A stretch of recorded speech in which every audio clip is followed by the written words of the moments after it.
Film yang saya rekap kali ini tentang petugas kepolisian, tapi mereka berbeda. Ada roh yang membantu mereka setiap bertugas. Film yang berjudul Film ini dipenuhi dengan adegan komedi, menceritakan dua petugas polisi yang membantu roh saudaranya dalam mengungkap kebenaran. Skuila.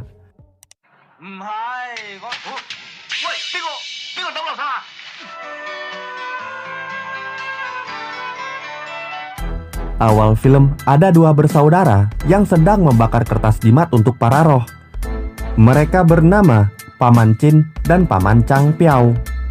Kemudian mereka diberikan perintah untuk menginvestigasi kasus narkoba oleh atasannya.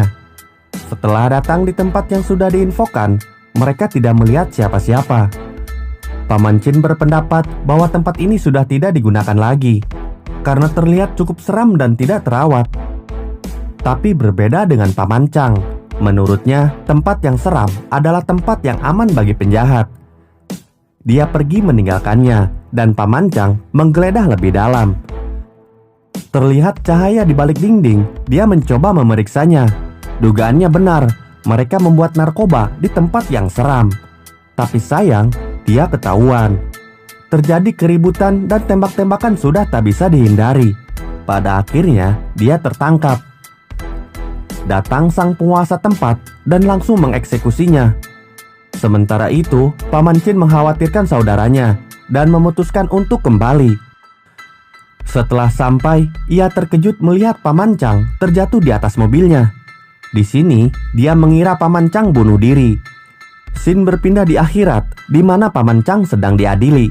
Ia keheranan karena begitu banyak orang di sana, dan terkejut ketika membaca koran atas kematiannya sendiri yang diberitakan mati bunuh diri.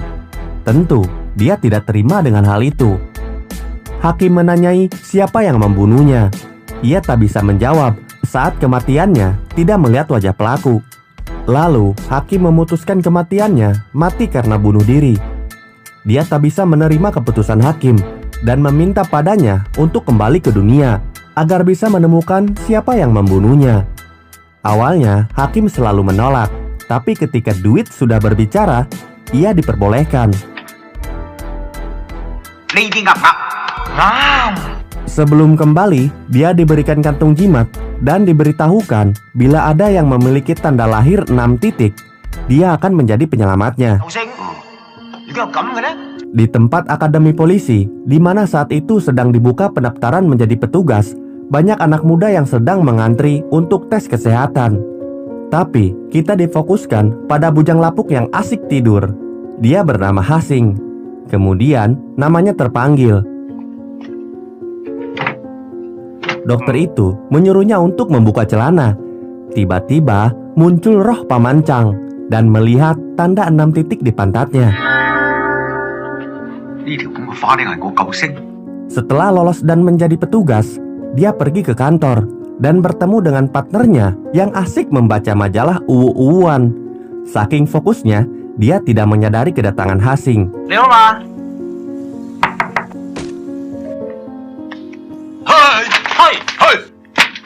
Di ruangan itu juga terlihat foto Paman Chang. Foto itu bergerak, tapi dia tidak memperdulikan. Kemudian, dia diajak ke toilet hanya sekedar kencing dan memperkenalkan petugas kebersihan, yaitu seorang nenek perawan tertua di dunia yang masih hidup. Setelah itu, dia diajak untuk mengambil persenjataannya. Muncul lagi roh Paman Chang yang menukar senjatanya dengan senjata miliknya yang dulu. Setelah itu, mereka langsung bertugas yang diperintahkan untuk menghentikan prostitusi di tempat pijat plus-plus. Sebelum beraksi, dia diberitahukan Paman Chin bahwa ada 2 poluan yang sedang menyamar, yang menggunakan kaos kaki sampai paha yang berdesain jaring ikan. Dia juga diberitahukan kode misi berbahasa Vietnam bila bertemu dengan mereka. Dan si Paman Chin atau si kumis jemut hanya bertugas menunggu di mobil sambil rebahan.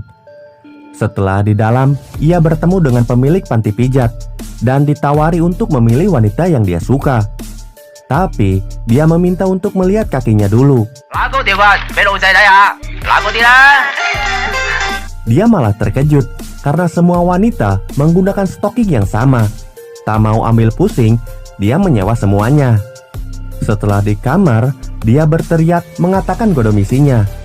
Tapi semua wanita itu malah bisa menjawab kode misinya.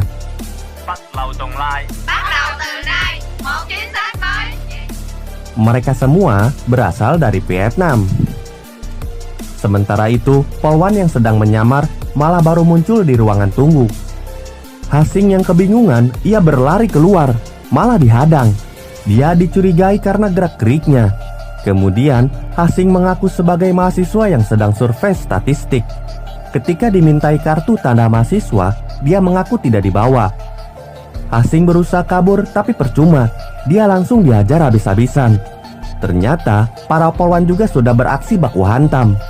Walaupun pada akhirnya mereka semua ditangkap. Nongol Paman Chang membantu mereka. Pistol itu menembak ke semua musuh yang ada.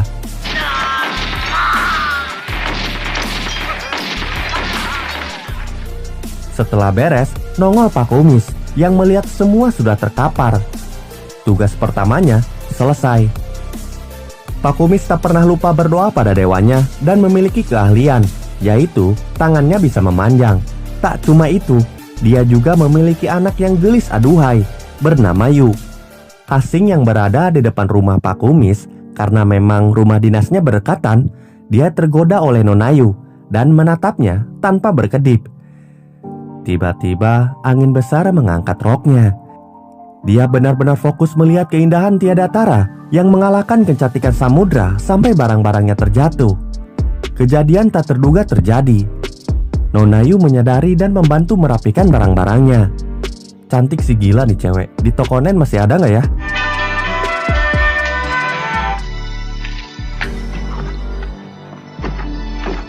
Setelah itu, Hasing masuk ke rumah bekas tempat tinggal Paman Chang yang sudah acak adut. Ia malah mengacak-acaknya lagi. Terlihat foto Paman Chang, fotonya malah mengkedip. Muncul roh Paman Chang di hadapannya. Kali ini dia ketakutan dan berlari keluar. Tapi ternyata dia masih ada di dalam. Dan melihat roh Paman Chang sedang rebahan. Ia mencoba lagi keluar, tapi tetap berada di dalam.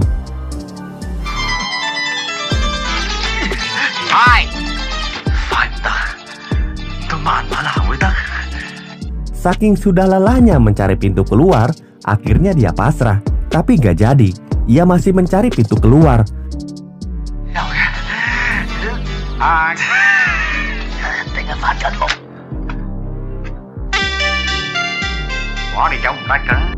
Nah, sekarang nih, baru pasrah sambil menangis. Dia bertanya apa tujuan dan alasan mengantuinya. Di sini, Paman Chang memberitahukan semuanya. Saat membantunya di panti pijat plus dan bonus melihat lembah milik Nona Yu. Itu semua berkatnya. Kemudian, Paman Chang membuat kesepakatan dengannya, tapi Hasing menolak. Lalu dia pun menghilang. Keesokannya, saat mereka sedang bertugas menggagalkan rencana bunuh diri, dia menceritakan kejadian itu. Pak Kumis memberitahukan bila membantu roh akan mendapatkan keberuntungan, dan bila menolak akan mendapatkan kesialan. Baru turun dari mobil, dia sudah mendapatkan kesialan. Dan saat berbicara dengan polisi pun, mukanya dilempar sampah. Kini, ia percaya dengan ucapan Pak Kumis dan menyusulnya ke atas gedung. Setelah datang, bukannya membantu menggagalkan rencana bunuh diri terlebih dahulu, malah bertanya tentang kesialannya. Karena kesal setiap bertanya selalu disela, dia marah-marah dan menyuruh orang itu untuk segera bunuh diri. Tapi malah dia yang terjatuh.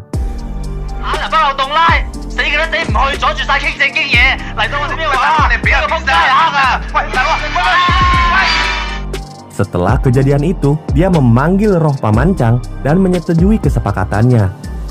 Paman Chang akan membantu mendapatkan hati Nona Yu, dan Hasing mencari tahu siapa yang membunuhnya dan membalas kematiannya.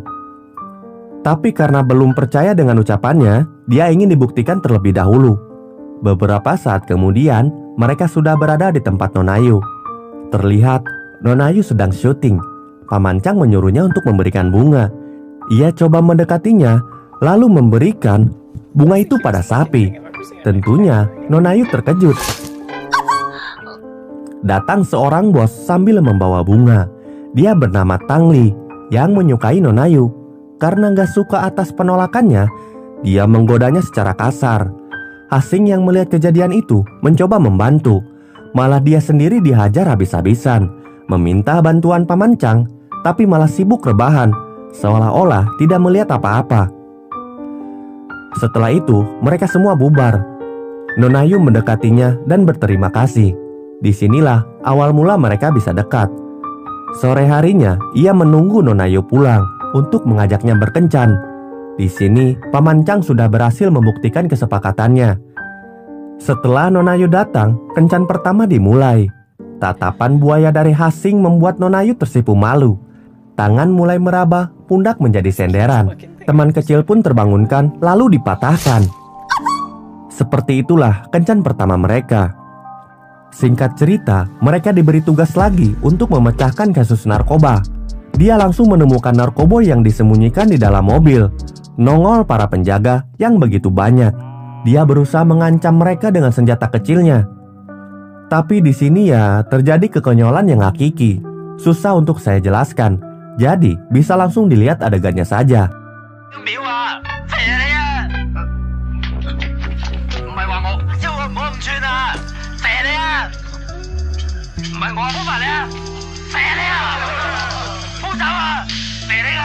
Nongol Paman Chang membantunya. Dengan satu peluru, semua musuh langsung kejang-kejang. Lagi-lagi, si kumis jemut datang setelah kejadian selesai. Atas pencapaian besar mereka dalam memecahkan kasus narkoboy, mereka dipanggil inspektur untuk mendapatkan penghargaan. Nah, di sini seharusnya yang mendapatkannya adalah Hasing, tapi si kumis malah ingin merebut penghargaannya. Ia mengaku bahwa dirinya lah yang menemukan narkoboy, dan Hasing menunggunya di luar.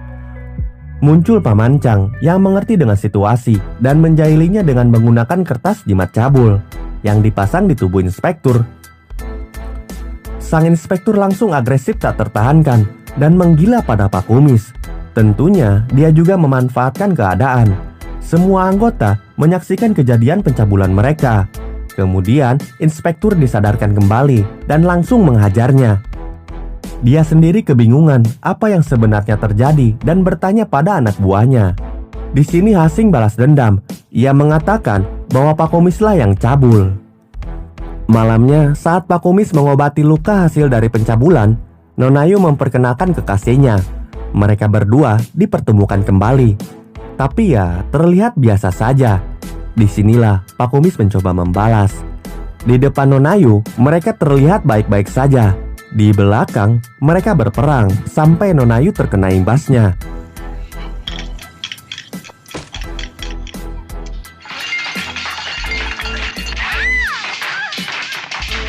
Cuma dia doang yang berani sama calon bapak mertua seperti itu. Scene berpindah pada Tangli yang bersama dukun dan memberitahukan kejadian penyergapan di tempat bisnisnya. Dukun itu memberitahukan bahwa ada yang aneh dengan petugas Hasing. Ada roh yang membantunya. Kemudian dia memberikan sebuah kalung ajaib yang bisa melindunginya sementara waktu. Scene berpindah pada Hasing yang meminta jimat cabul. Tentu dia menolak karena tahu akan digunakan pada siapa. Nonayu adalah keponakannya.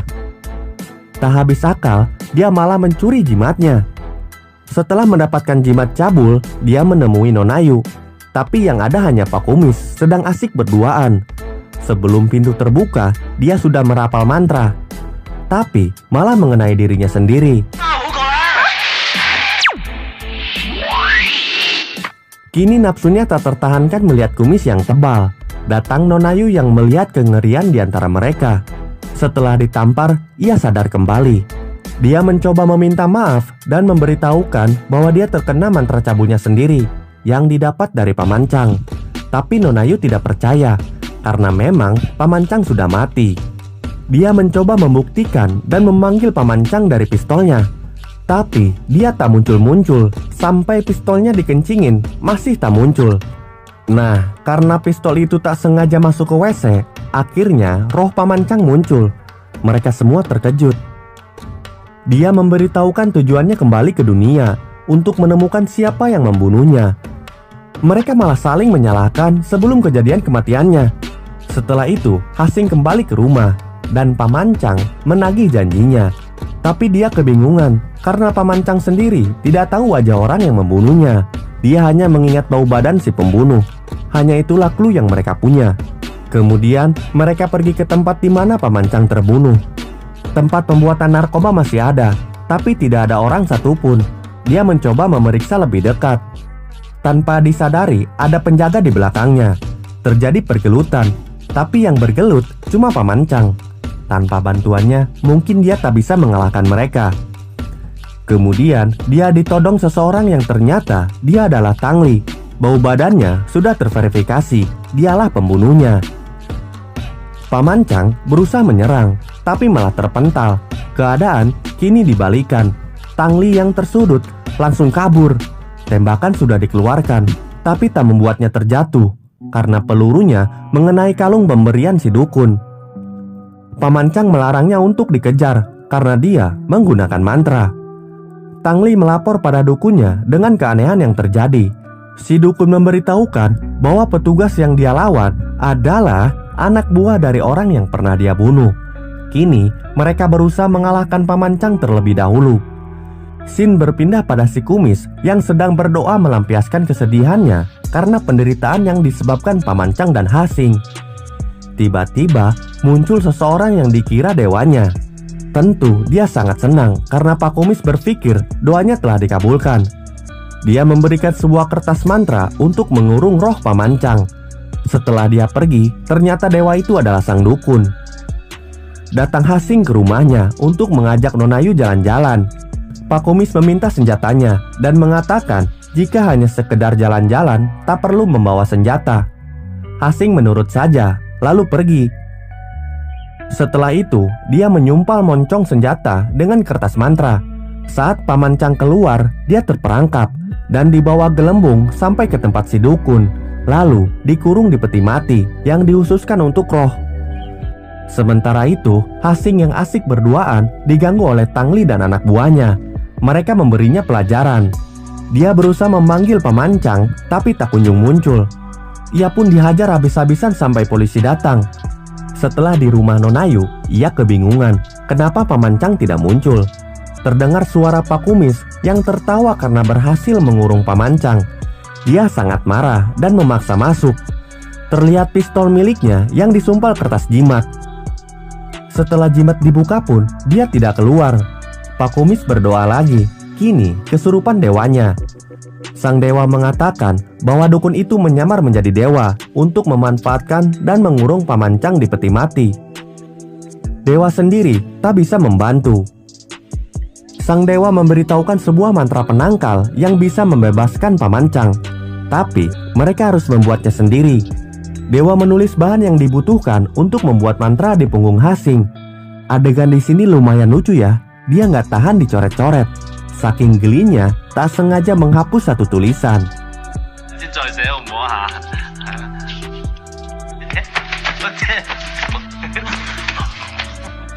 Bahan-bahan yang terbaca oleh mereka yaitu air kencing perawan, tai kucing di atas altar, dan kentut Buddha. Mereka langsung membuatnya. Dimulai dari mendapatkan tai kucing di atas altar. Tapi kucing itu akhirnya makan dari sisa saja. Dan kemudian kucingnya beol di atas altar. Yang kedua, air kencing perawan. Mereka mendekati nenek petugas kebersihan di kantornya, yang diklaim perawan tertua di alam semesta yang masih hidup. Nenek itu dicekoki minuman sangat banyak. Nenek itu pergi ke toilet wanita. Terlihat sepatu laki-laki, dia langsung membukanya. Hasing ada di sana dan berhasil menakutinya. Sang nenek kencing di celana sangat deras.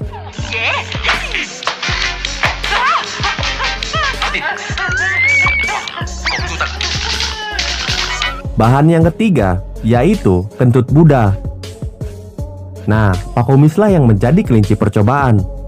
Ia memakan begitu banyak kentang rebus dan menggunakan celana sangat ketat tanpa ada celah udara.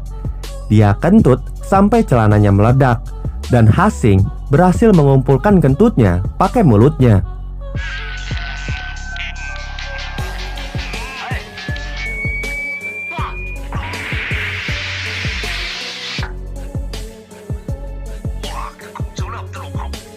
Kini mereka sudah mendapatkan semua yang dibutuhkan dan mulai meracik. Air penangkal sudah didapatkan dan mereka mulai bersiap-siap. Setelah datang di tempat si dukun Tangli yang entah di mana mereka bisa tahu, mereka melihat peti mati dan langsung mengguyur dengan air penangkal. Tapi tidak terjadi apa-apa. Muncul Tangli bersama sang dukun yang memberitahukan bahwa peti mati yang asli ada di tangannya. Tapi mereka tidak bisa berbuat apa-apa karena air penangkal mereka sudah habis. Hasing mengacungkan senjatanya dan membidik peti mati yang asli. Saat ditembakkan, yang keluar ternyata air penangkal dan tepat mengenai peti mati. Paman Chang terbebaskan, tapi ada yang berbeda. Tembak-tembakan terjadi. Si dukun juga sangat lihai dan kuat. Dia melawan dukun dengan pistol air. Tapi malah dia yang kalah dan Paman Chang tak bisa membantu karena kekuatannya tidak muncul. Hasing yang ditarik berhasil diselamatkan Pak Kumis yang menembakkan si dukun dengan air mantra. Wajah si dukun langsung ketombean. Tapi dia masih bisa melawan dan Hasing dibuat tak berdaya. Pak Kumis membantunya dengan jimat senjata yang dia bawa. Pertarungan si Kumis melawan si dukun diakhiri dengan pedang yang ditusukkan, tapi nggak mati. Pedang itu malah ngelepot, memendek ke bentuk semula. Disinilah Pak Kumis kalah dan mereka tersudut.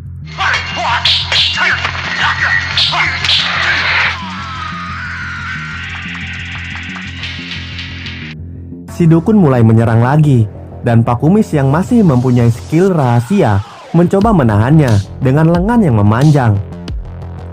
Tapi lengannya malah diikat seperti tali tampar. Paman Chang berusaha membantu dengan jimat yang dia punya. Jimat pun tak berfungsi. Mereka malah diserang bola api. Saat si dukun terfokuskan oleh Paman Chang, dia berusaha membantu Pak Kumis dan menanyai air penangkal yang mereka ciptakan. Kenapa membuat Paman Chang tidak memiliki kekuatan? Nah, ternyata bahan untuk membuat mantranya kurang satu, yaitu kencing perjaka.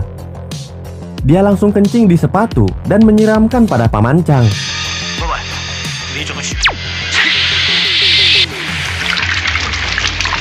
Kini kekuatannya kembali.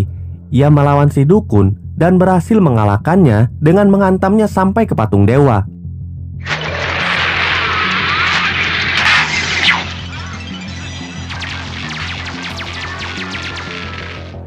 Muncul Tangli yang menyandra Nonayu. Entah kenapa bisa seperti itu, jangan tanya saya. Mereka tidak bisa berbuat apa-apa dan menyerahkannya pada Hasing. Dengan sangat berani, ia mulai membidik dan menembak tepat di bawah lembah kesunyian milik Nonayu.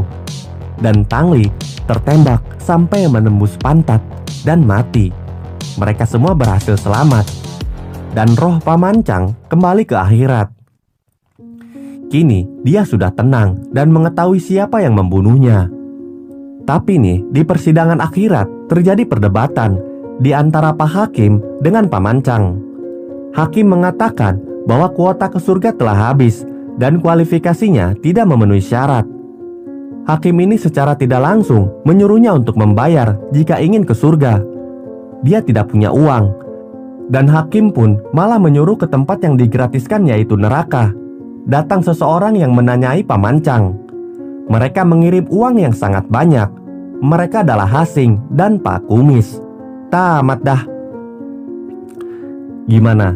Lucu kan filmnya? Langsung nonton saja ya. Thank you.